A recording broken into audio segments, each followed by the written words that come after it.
I'm Herbert Kroemer from the Department of Electric and Computer Engineering, as well as the Department of Materials.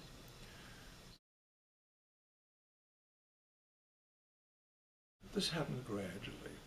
See, I'm basically a physicist. And back I was a graduate student in Göttingen, and one of the theoretical physics professors, a guy by the name of Sauter, decided that semiconductors was something interesting, and he wanted to learn more about it. And he was running a weekly affair called the Seminar in Theoretical Physics.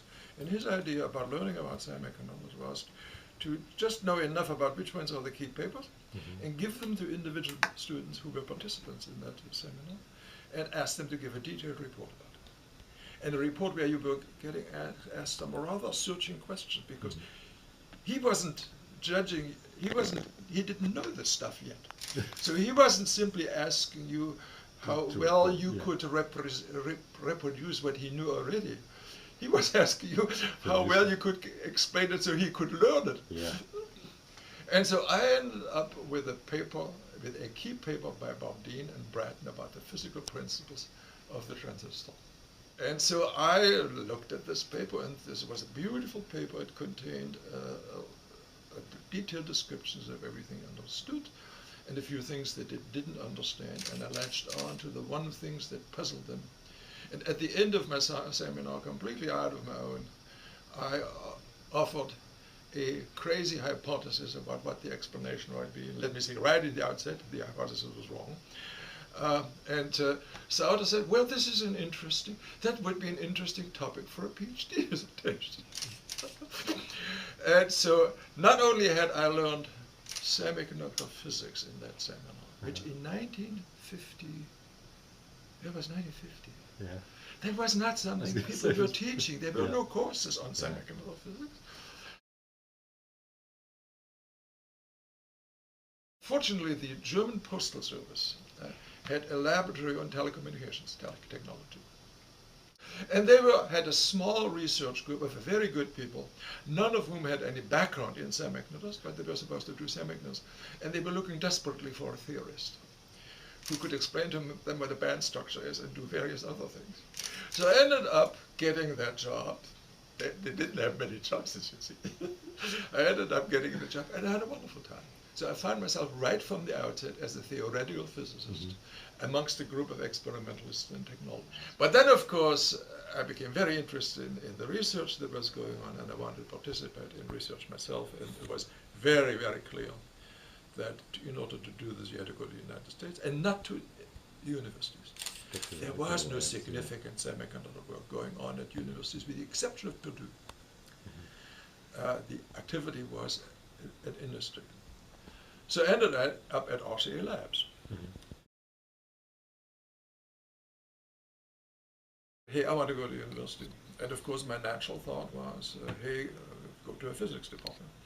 And from my RCA days, I knew Bruce Rosenblum, who was then at Santa Cruz. Oh, yeah? And I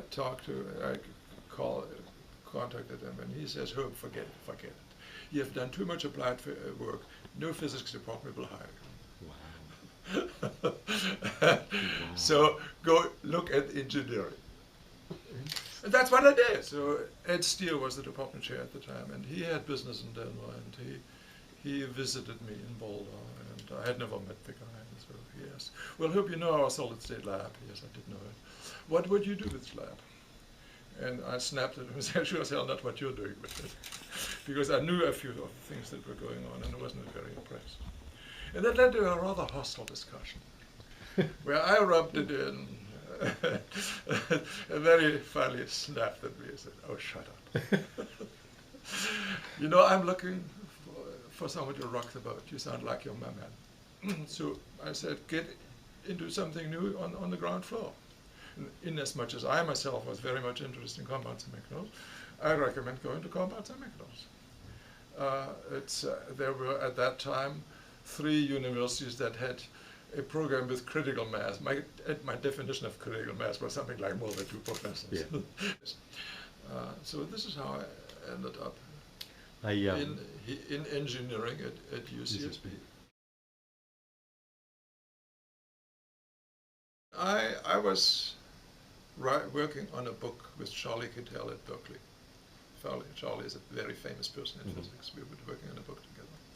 And when I told him that I was leaving the University of Colorado and going to UCSB, he said, "Herb, I hope you know what you're doing." Today, nobody would ask that question. Yeah, that's true. I hope you know what you're doing. It's a startling transformation. Yeah. And one of the most satisfying parts for me that I was part of that transformation. That's the most gratifying thing of it. As today, somebody anywhere, which are the leading universities in the combined semi-medical field, I give you arbitrary odds that it will be in the first sentence. And so we accomplished it. Yeah. Pay more attention to fundamentals. You're embarking on a 40-year career. Doing halfway through the career, almost everything in the way of practical applications you've learned will be obsolete. The fundamentals become obsolete far less rapidly, and you need an obsolescence reserve. You need to be able to judge what comes away along new ideas. You need to be able to follow new ideas. And for that you need fundamentals.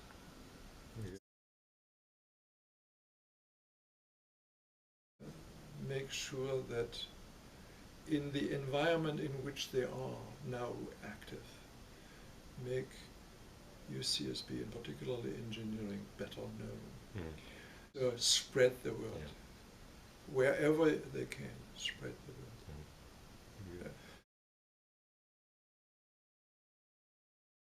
You get a lot of invitations where you know darn well that you're being invited for decoration. There is one kind of invitations where I feel I can give something back to society, and this is when it deals to invitations, talking to students. Good. Yeah. I like that. That is one thing. Society's been good to me, and that's one way I can return that.